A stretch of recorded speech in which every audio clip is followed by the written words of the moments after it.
24 hours. We were behind in Georgia. Now we're ahead, and we're going to win that state. 24 hours ago, we were behind in Pennsylvania, and we are going to win Pennsylvania. And now we're ahead, but we're winning in Arizona, winning in Nevada, and in fact, our lead just doubled in Nevada. We're on track to over 300 electoral college votes. And look at the national numbers. We're going to win this race with a clear majority of the nation behind us. We've gotten over 74 million votes. Let me repeat that, 74 million votes. That's more than any presidential ticket has ever gotten in the history of the United States of America. And our vote total is still growing. We're beating Donald Trump by over 4 million votes. And that's a margin that's still growing as well. One of the things I'm especially proud of is how well we've done across America. And we're going to be the first Democrat to win in Arizona in 24 years. We're going to be the first Democrat to win Georgia in 28 years. And we've rebuilt the blue wall in the middle of the country that crumbled just 4 years ago. Pennsylvania, Michigan, Wisconsin, the heartland of this nation.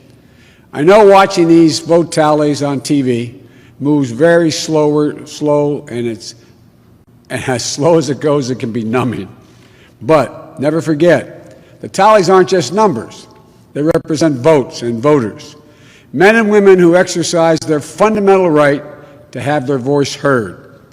And what's becoming clear each hour is that record number of Americans of all races, faiths, religions chose change over more of the same. They've given us a mandate for action on COVID, the economy, climate change, systemic racism.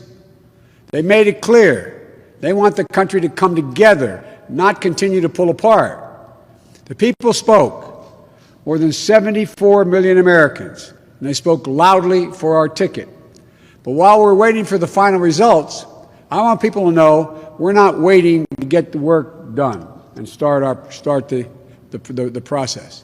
Yesterday, Senator Harris and I held meetings with groups of experts on public health and the economic crisis this country is facing.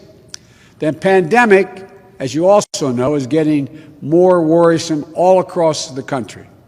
Daily cases are skyrocketing, and it's now believed that we could see as many as 200,000 cases in a single day. The death toll is approaching 240,000 lives lost to this virus.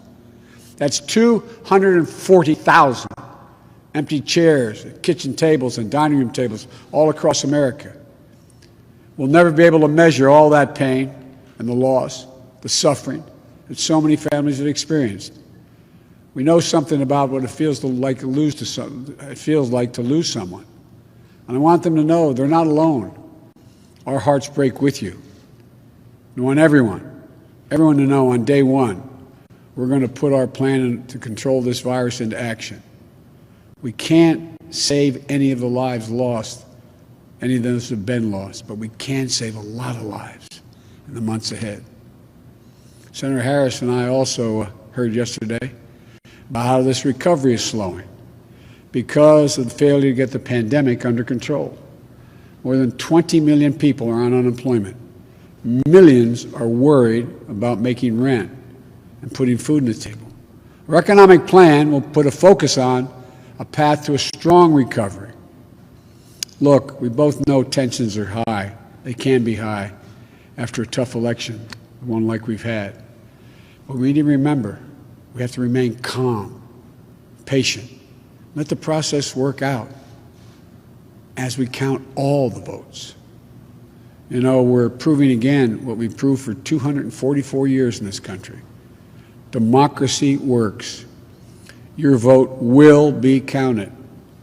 I don't care how hard people try to stop it. I will not let it happen. The people will be heard. Our journey is toward a more perfect union, and it keeps moving on. In America, we hold strong views. We have strong disagreements, and that's okay. Strong disagreements are inevitable in a democracy, and strong disagreements are healthy. They're a sign of a vigorous debate, of deeply held views. But we have to remember the purpose of our politics isn't total, unrelenting, unending warfare. No, the purpose of our politics, the work of the nation, isn't to fan the flames of conflict, but to solve problems, to guarantee justice, to give everybody a fair shot, and to improve the lives of our people. We may be opponents, but we're not enemies. We're Americans. And no matter who you voted for, I'm certain of one thing. The vast majority of almost 150 million Americans who voted, they want to get the vitriol out of our politics. We're certainly not going to agree on a lot of issues, but at least we can agree to be civil with one another. We have to put the anger and the demonization behind us. It's time for us to come together as a nation to heal. It's not going to be easy, but we have to try. My responsibility as president will be to represent the whole nation. And I want you to know that I'll work as hard for those who voted against me as those who voted for me. That's the job. That's the job. It's called the duty of care for all Americans. We have serious problems to deal with, from COVID to the economy to racial justice to climate change.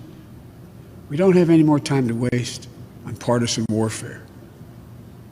You know, and more than that, we have such an incredible opportunity to build the future we want for our kids and our grandkids. I've said many, many times, I've never been more optimistic about the future of this nation. There is no reason we can't own the 21st century. We just need to remember who we are. This is the United States of America. And there's never been anything we've been unable to do, unable to accomplish when we've done it together. I hope to be talking to you tomorrow. I want to thank you all, and may God bless you, and may God protect our troops.